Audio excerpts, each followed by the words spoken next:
Bonjour, aujourd'hui nous allons vous montrer 3 lieux où nous avons trouvé des souvenirs ou des monuments concernant Jean-Jacques Rousseau, philosophe genevois.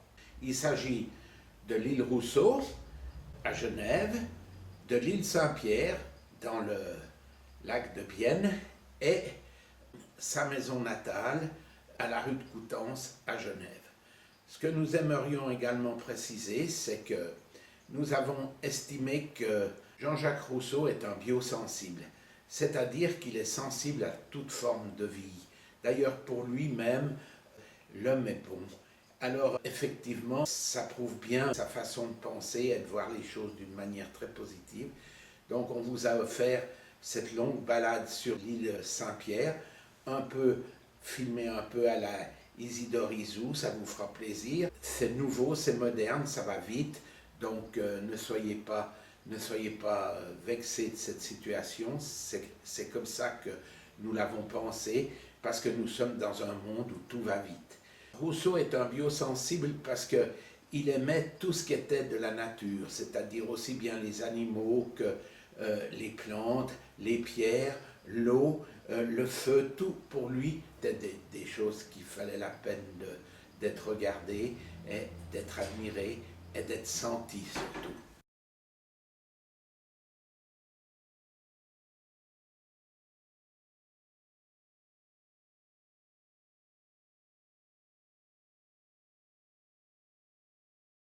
L'île Rousseau est au centre de Genève, comme vous pourrez le voir quand on vous mettra la carte.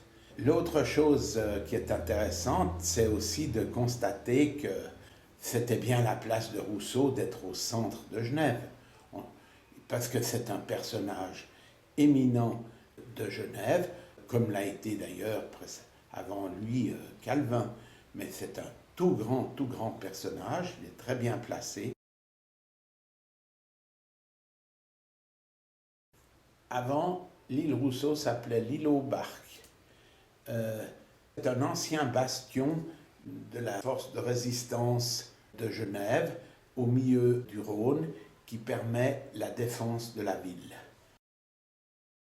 L'île Saint-Pierre est au milieu du lac de Bienne à peu près. C'est un endroit qui plaisait beaucoup à Rousseau, où il allait pour séjourner.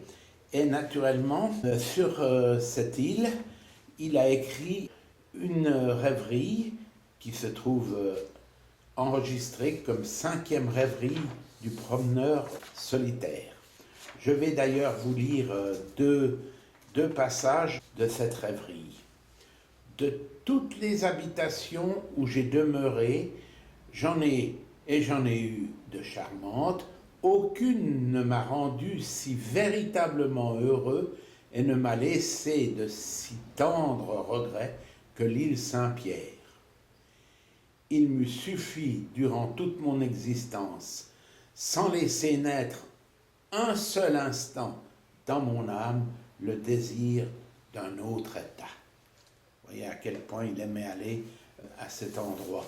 Et c'est un endroit où il pouvait travailler un peu moins, ou en tout cas sans contrainte. Il était sur cette île, dans un endroit où on peut encore séjourner maintenant. On peut même aller dans l'auberge qui est là-bas, on peut même aller dans la chambre où séjournait Rousseau. C'est très intéressant. C'était là, il était un peu comme un fugitif. Il était dans un état de bonheur conceptuel. C'était quelque chose d'important pour lui.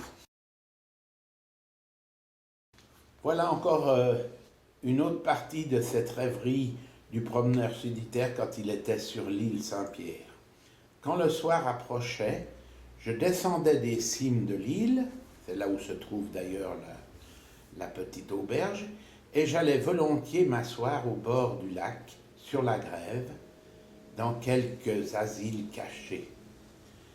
Là, le bruit des vagues et l'agitation de l'eau, fixant mes sens et chassant de mon âme toute autre agitation, la plongeait dans une rêverie délicieuse où la nuit me surprenait souvent sans que je m'en fusse aperçu.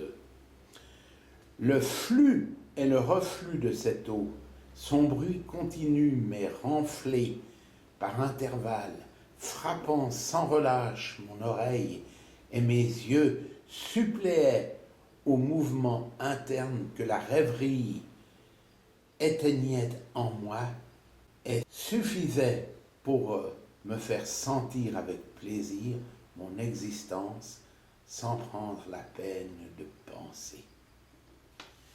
Vous voyez, ici, on a une très belle illustration à la fois de l'état de concentration et de l'état de méditation dans lequel ce cher ami Rousseau se plongeait sur cette île magnifique. Ici, Rousseau a vécu. C'est là qu'il est né et qu'il a vécu enfant. Aujourd'hui, c'est un immeuble, c'est un centre commercial, mais enfin, c'est intéressant parce que il dit, son père lui dit, Jean-Jacques, aime ton pays.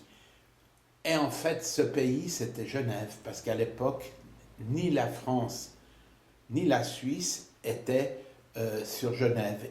Il n'y avait que Genève. Voilà, cette petite vidéo est terminée. J'espère que vous y prendrez plaisir et à la prochaine fois. Au revoir.